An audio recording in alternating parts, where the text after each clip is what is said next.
Tayo po ay nakatanggap ng komento galing sa ating tagapanood. At ang kanyang concern ay patungkol po ito sa Social Pension for Indigent Senior Citizens Payout. Sabi niya dito, "Thank you so much Sir Ruel Mendoza Tanyo. Thank you very very much sa pag-update ng bigayan ng iba't iba pang mga ayuda. Taga-Napi ko po ako at gusto ko pong malaman ang Social Pension Payout. Magandang araw at magandang buhay. Sa araw po na ito, ipapaalam ko ang inyo pong malalaman na payout. Kaya naman po, pahiram po muna ng inyong mga tenga para po ibigay ko ang mga impormasyon na inyo pong kinakailangan patungkol po dito. Attention sa lahat ng mga senior citizens.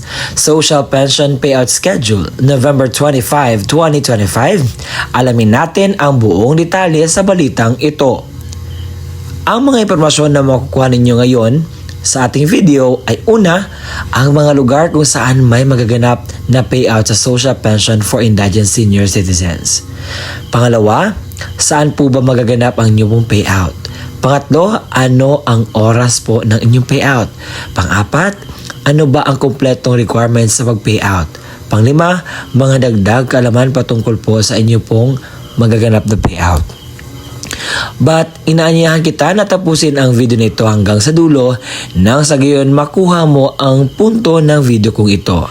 At kung ikaw ay bago pa lang sa aking YouTube channel at gusto mo ang ganitong content na pinag-usapan ang payout ng ating mga senior citizens, ang mga benepisyo ng ating mga senior citizens at iba pang bagay para po sa ating mga senior citizens, ay subscribe mo na ang aking YouTube channel.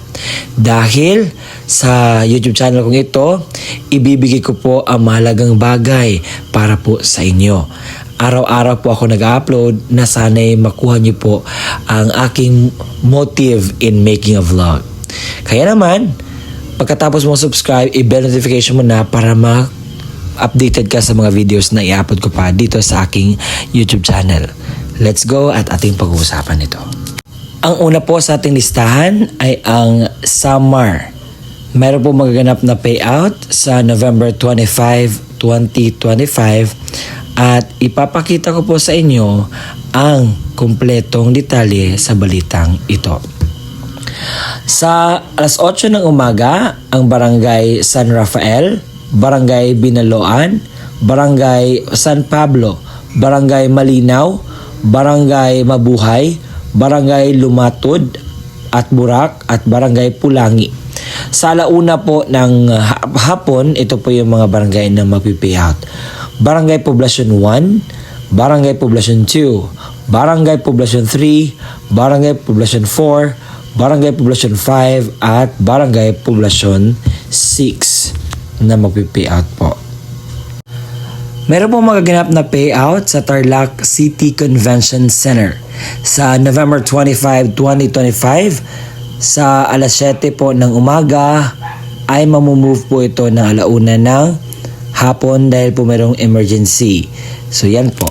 Meron din magaganap na payout sa San Juan Samal Bataan sa November 25. Sa Barangay Sapa, Barangay West Daan Bago, East Daan Bago, Lalawigan, Tabing Ilog, San Roque, San Juan, West Calaguman, East Calaguman, Ibaba at Barangay Santa Lucia. At pupunta po kayo sa Treasury Office sa alauna hanggang alas 5 po ng hapon ang payout. Ito ay 4th quarter payout po. May magaganap din na payout sa Putik Barangay Council sa November 25, 2025 sa Llobregat Village Covered Court. Doon po kayo magpunta para po sa inyo pong payout. Sa munisipalidad ng San Fernando, Cebu, pagpasensyahan niyo na po kasi ang inyo pong barangay, mga barangay na magpipayout sa November 25, alas 8 hanggang alas 5 ng hapon sa Magsico Covered Court ay mapupospone po siya. At mag-antayin lang po tayo sa further notice kung kailan po magbabalik ang announcement para po sa inyo pong inaasam-asam na payout sa social pension. Alam ko marami na ang gusto makakuha pero hindi po natin hold ang situation. Kaya naman, cancel po muna ito. Meron po magaganap na payout sa munisipalidad ng Villa Verde sa November 25, 2025. Ito ay fourth quarter na payout sa social pension sa alas 8:30 ng umaga hanggang alas 2 ng hapon sa Barangay Ibong, Barangay Hall, Ibong, Villa Verde, Nueva Vizcaya po. Sa Municipal Senior Citizens Affairs Office ng Brooks Point, meron po magaganap na payout sa November 25, 2025 sa Municipal Senior Citizens Affairs Office. Ito pa ay first and second semester na inyo pong payout.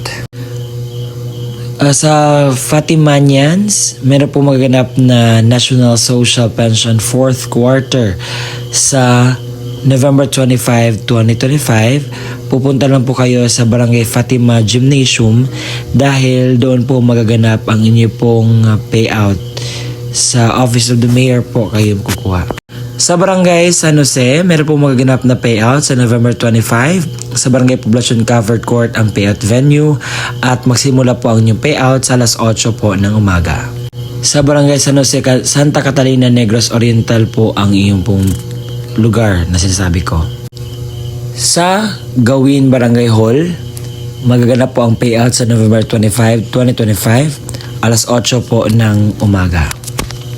Sa Butuan City, meron po magaganap na payout sa Barangay Taligaman sa November 25, 2025, alas 9 ng umaga sa Barangay Taligaman Covered Court, Butuan City. Alauna po ng umaga ang alauna po ng hapon ng payout ninyo. Sa Barangay Tubod Dugdan, alas 8 ng umaga sa Tubod Duguan pala. Sa Barangay Kambanog, alas 8 ng umaga sa Kambanog Gym. Sa Barangay Masa, alas 8 ng umaga, Barangay Kabat-Batan, alas 8 ng umaga, Barangay Kangalo, alas 8 ng umaga sa Kambanog Gymnasium. Sa Barangay alaunang hapon, Barangay Kalabasan, sa Kalabasan Gymnasium po ang inyo pong payout. Sa Luyang Manpower Development Center, mayroon po magaganap na payout sa November 25, alas 9 ng umaga. Ito po ay fourth quarter na payout sa social pension for indigent senior citizens. Ngayon po i-try kong i-figure out ito kasi medyo blurry, but try ko ito. Sa Barangay Canary Site, ang payout venue po ninyo ay sa Barangay Canary Gymnasium. Sa Barangay Glamang, sa Glamang Gymnasium.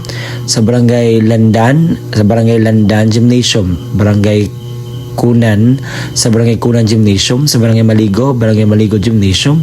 Sa Barangay Polo, sa Barangay Polo Gymnasium ang payout venue. Sa Rubber, sa Barangay Rubber Gymnasium. Sa Barangay Abad, Kamar, Wanenza, Nelson, Gaza, sa poblasyon po ang niyo pong payout.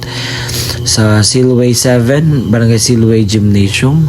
Sa Silway 8, Barangay Silway 8 Gymnasium. At Upper Clinan, sa Barangay Upper Clinan Gymnasium po ang payout.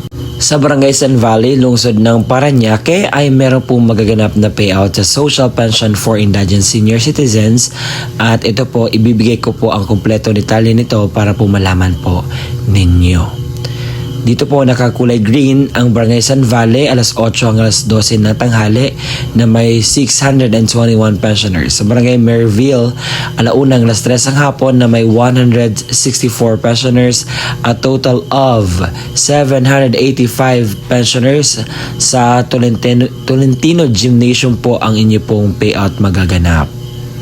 Sa Lumayang Covered Court ay meron po magaganap na payout sa November 25, 2025. May payout sa Midsalip Municipal Gymnasium sa November 25, 2025. Sa probinsya ng Cebu, sa munisipalidad ng San Fernando ay meron po magaganap na payout sa November 25, 2025, alas 8 ng umaga at pupunta po kayo sa Magsiko Gymnasium. Meron po magaganap na payout sa Barangay Kamaya, Chapter Mariveles, Bataan sa November 25, 2025 sa alas 9 hanggang alas 11 ng umaga po ang new payout sa Bonifacio Covered Court, Barangay Poblacion, Mariveles, Bataan po ang new pong payout. Sa Aritao, Nueva Vizcaya, meron po magaganap na payout sa fourth quarter schedule sa payout sa social pension November 25 alas 10 ng umaga at may held po ito sa Bone South, Aritao, Nueva Vizcaya po. Sa Dumingag, Zamboanga del Sur ay meron po magaganap na payout sa mga barangay na ito. Barangay Dulup, alas 8 ng umaga. Barangay Ditulan, alas 8 ng umaga. Barangay Lower Timunan, alas 8 ng umaga. Barangay Mahayahay, alas 8 ng umaga. Barangay Caridad, alas 8 ng umaga. Barangay Libertad, alas 8 ng umaga. Barangay San Pedro, alas 8 ng umaga. Barangay Maralag, alas 8 ng umaga. Barangay Gitran, alas 8 ng umaga. Barangay New Basak, alas 8 ng umaga. Barangay Marangan, alas 8 ng umaga. Barangay Danlugan, alas 8 ng umaga.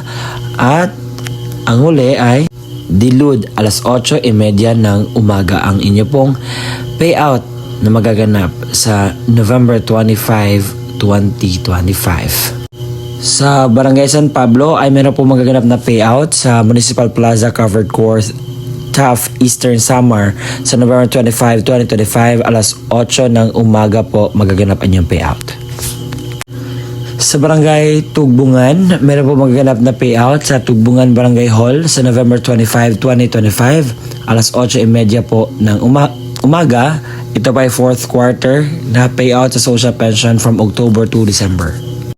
At yun po ang kumpletong detalye sa magaganap po na payout sa November 25, 2025. Sa mga nagtatanong po, ito pa ay legit na mangyayari? Yes po, opo, totoo po. At meron po itong pruweba.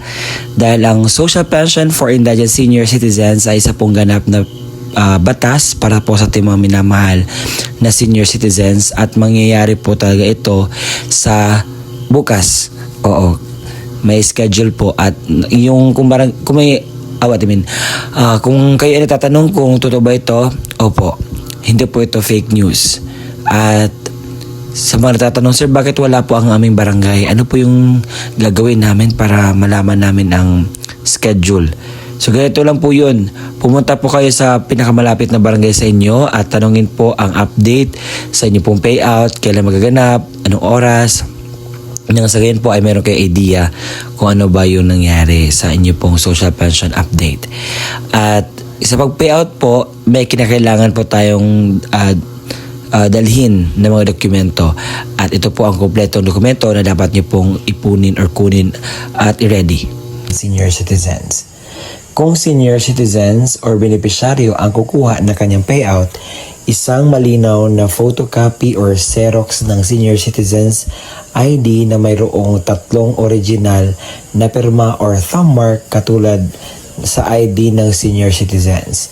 Paalala, panatiling presentable ang mga dokumento, ilagay sa plastic envelope nang iwasang magusot. Huwag bilutin ang mga papel at siguraduhin pareho ang pirma o thumb mark base sa senior citizens.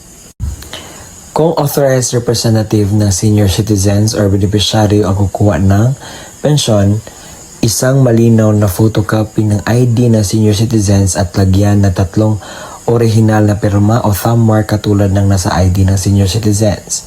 Authorization letter na nagmumula sa MSWDO, CSWDO at OSCA na mayroong original na pirma na MSWDO, OSCA, senior citizens at authorized representative. Isang malinaw na photocopy ng government-issued ID gaya ng SSS, updated PhilHealth ID, Barangay ID, UMID, Voters ID, updated voter certification, updated police clearance ng authorized representative at lagyan na 3 original na pirma o thumb mark katulad ng ipapakitang ID. Paalala, siguraduhin pareho ang lagda, thumb mark ng senior citizen, beneficiaryo at authorized representative base sa kopya ng government-issued ID na presenta.